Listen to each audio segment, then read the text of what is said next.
Mesdames, Messieurs, bonsoir. Vous suivez le journal de la campagne sur Dakaractu. Voici les titres.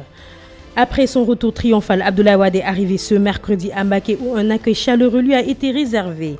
Mamour Diallo va en guerre contre le faible taux de retrait des cartes d'électeurs. Le président du mouvement Dolly Macky déploie la même force pour lutter contre la violence électorale. Depuis Touba, Modou Diagne Fada s'offusque de l'instrumentalisation de Wade par ses anciens amis du PDS. Sadaga a tiré à boule rouge sur les déserteurs de Benno Bokk Yakaar et promet de porter plainte contre les organisateurs du retour de Wade à Dakar. La liste Sunu PSD sur les transports à commerce dévoile les raisons de son engagement. Maître El Hadji Diouf a décoché des flèches assassines contre, entre guillemets, les revanchards et les nostalgiques. Voilà pour les titres, le développement, c'est tout de suite. Alors qu'on n'en a pas fini de parler de l'accueil populaire qui lui a été réservé lundi 10 juillet, Wade a fait une entrée spectaculaire à Mbacké où il est arrivé ce mercredi avant la prière du crépuscule.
À Louga, le faible taux de retrait de cartes d'électeurs ne laisse pas indifférent Mamour Diallo. Après une tournée dans les commissions électorales, le président du mouvement Dolly Macky va initier une campagne de sensibilisation pour inciter les citoyens à retirer leurs cartes d'électeurs. Il s'est aussi prononcé contre la violence électorale et s'est exprimé au micro de notre envoyé spécial à Louga. Nous, en tant que Dolly, nous sommes impliqués en amont pour l'inscription massive des populations sur les listes électorales. Ce travail a été fait. Mais il reste qu'aujourd'hui, il y a un travail de sensibilisation, un travail qui doit être fait pour amener ces populations-là à venir retirer leurs cartes. Dans la plupart des commissions que j'ai eu à visiter, le taux de retrait tourne autour de 40 et 50%, ce qui me semble assez faible compte tenu des objectifs que nous sommes fixés.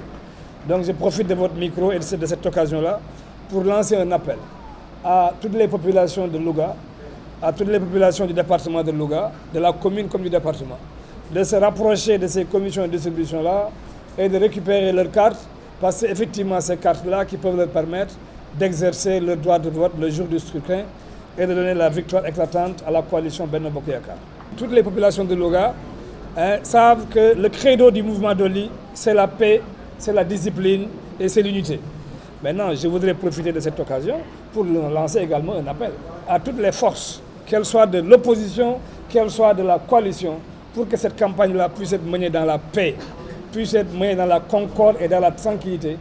La tête de liste nationale de la coalition Manko Yeesal Sénégal a fustigé la participation de Maître Abdoulaye Wade à la campagne électorale. Modou Diagne Fada estime que ses anciens frères du PDS instrumentalisent Maître Abdoulaye Wade pour parvenir à leur fin. Moustapha Mbaye a recueilli ses propos. Pendant 12 ans, tout le monde a salué son apport, tout le monde a salué son travail.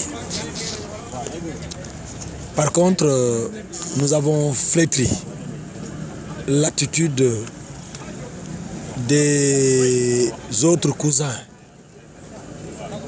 du PDS. Personnellement, je n'ai pas compris que des enfants de 50 ans, de 60 ans refusent de grandir. Que des enfants de 50 ans ne veulent pas évoluer en dehors de la couverture paternelle.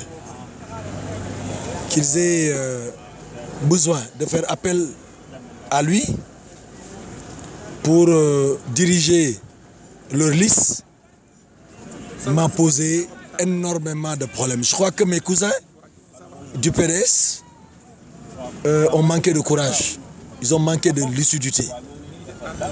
Et je crois qu'ils ont prouvé à l'ensemble des populations sénégalaises leur incapacité à voler de leurs propres ailes, leur incapacité à définir eux-mêmes un programme de campagne et le mener à bout.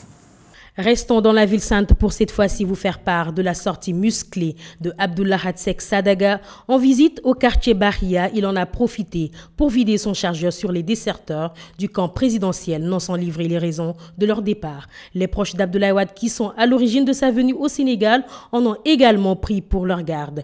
Écoutons-le au micro de Moustapha Mbaye.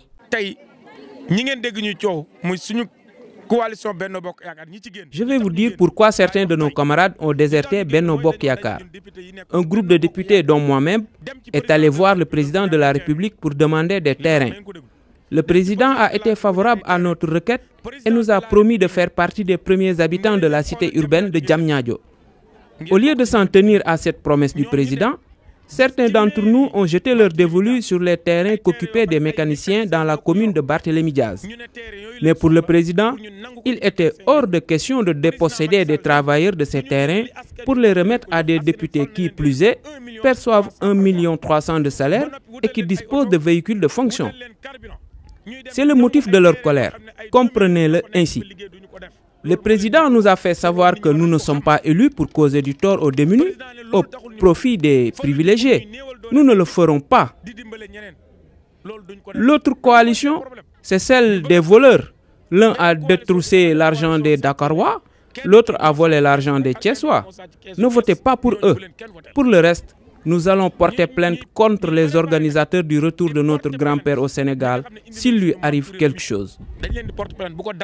S'il ne tenait qu'à sous PSDS, Sukhali Transport à Commerce, les transporteurs, agriculteurs et commerçants seront bien représentés à l'Assemblée nationale. C'est du moins ce que le directeur de la campagne de la coalition a confié à notre reporter Daouda Bar. Ceux qui ont en charge le transport se lèvent le matin pour nous exiger des contraventions de 24 000, de 30 000. À quelle fin? Donc on dit que le transport a des problèmes. Donc parce qu'on n'a pas de représentants au niveau de l'Assemblée nationale. C'est pourquoi on a décidé d'être en coalition pour que sur cette 13e législature, il y ait plus de transporteurs pour défendre les dossiers des transporteurs, pour défendre les dossiers des commerçants. Parce que le transport et le commerce vont de pair. Donc c'est ça la motivation de notre coalition en Sukhali Transport et Commerce. Deuxièmement, je reviens sur le commerce. Aujourd'hui, le commerce, il n'y a pas de classification au niveau du commerce. Si tu vas dans un marché, par exemple, tu peux trouver divers produits. Alors que dans d'autres pays, si tu as besoin d'une chaussure du moins, on te dit d'aller à tel marché. Si tu as besoin d'autres choses, à tel marché. Donc, il y a des problèmes au niveau du commerce, il y a des problèmes au niveau du transport. Maître Ella Diouf, la tête de liste de l'ERAL, a reçu Dakaractu et a mis en garde contre le vote en faveur des listes dirigées par des revanchards et des nostalgiques. L'avocat est revenu sur ce que doit être le rôle du député. Député day seet lu jik lu gën ak lu réew mi bëgg ndax dafa toogal askan bi ca pencum réew ma muy assemblée nationale waaye député yi toogal ba président wala député yi bëgg a ñëwaat parce que ay ñu bëgg a ñëwaat ndax da ngeen daane seen gouvernement ñu nekk opposition bëgg coûte que coûte ñëwaat ñooñu nañuy wax ay revanchards ay ñu bëgg a ñëwaat ak ñu nostalgique ñooñu gëmuñu député gis naa fi bëri ay ancien premier ministre et ancien président de la République gëmuñu député. Maintenant, suivons l'éditorial de Dakaractu. La presse est dans un drôle de foutoir de campagne. Une équation à 47 inconnus est posée au CNRA et surtout aux organes de presse, chargés de couvrir cette campagne électorale à tout point inédite. Comment couvrir en totale équité de traitement les activités électorales de ces 47 listes, sans oublier l'organisation de débats contradictoires, les portraits éventuels des têtes de liste adressées, les invités des rédactions et bien entendu les couvertures médiatiques des meetings organisés simultanément et à des endroits divers, non seulement à Dakar, mais dans tout le pays. C'est un véritable casse-tête pour tout directeur de publication et des rédacteurs en chef des journaux radio et télé qui voudraient organiser convenablement une information impartiale et rester dans les clous tracés par le CNRA. Ne nous cachons pas derrière notre petit doigt, nos micros, nos bloc-notes ou nos caméras et disons-le tout net, cette équation est insoluble.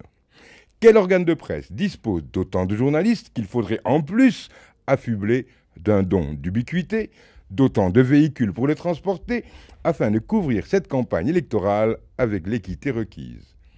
Aucun.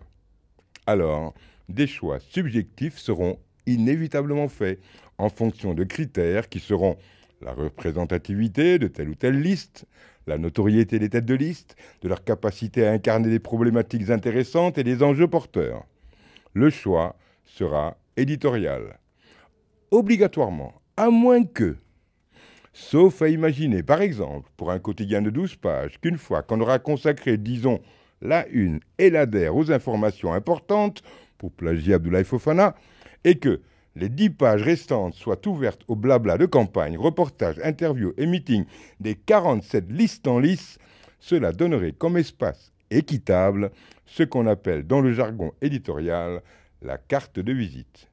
L'information équitable version CNRA dans nos quotidiens et nos radios aurait l'aspect de 47 avis de décès étalés sur 10 pages. L'image est choisie bien sûr pour vous donner une idée du résultat de l'équité respectée. Et si c'était le résultat escompté de cette inflation de coalition que de nous brouiller le sens critique? Et c'est la fin de cette édition, mesdames, messieurs. Merci de nous avoir suivis. Bonsoir.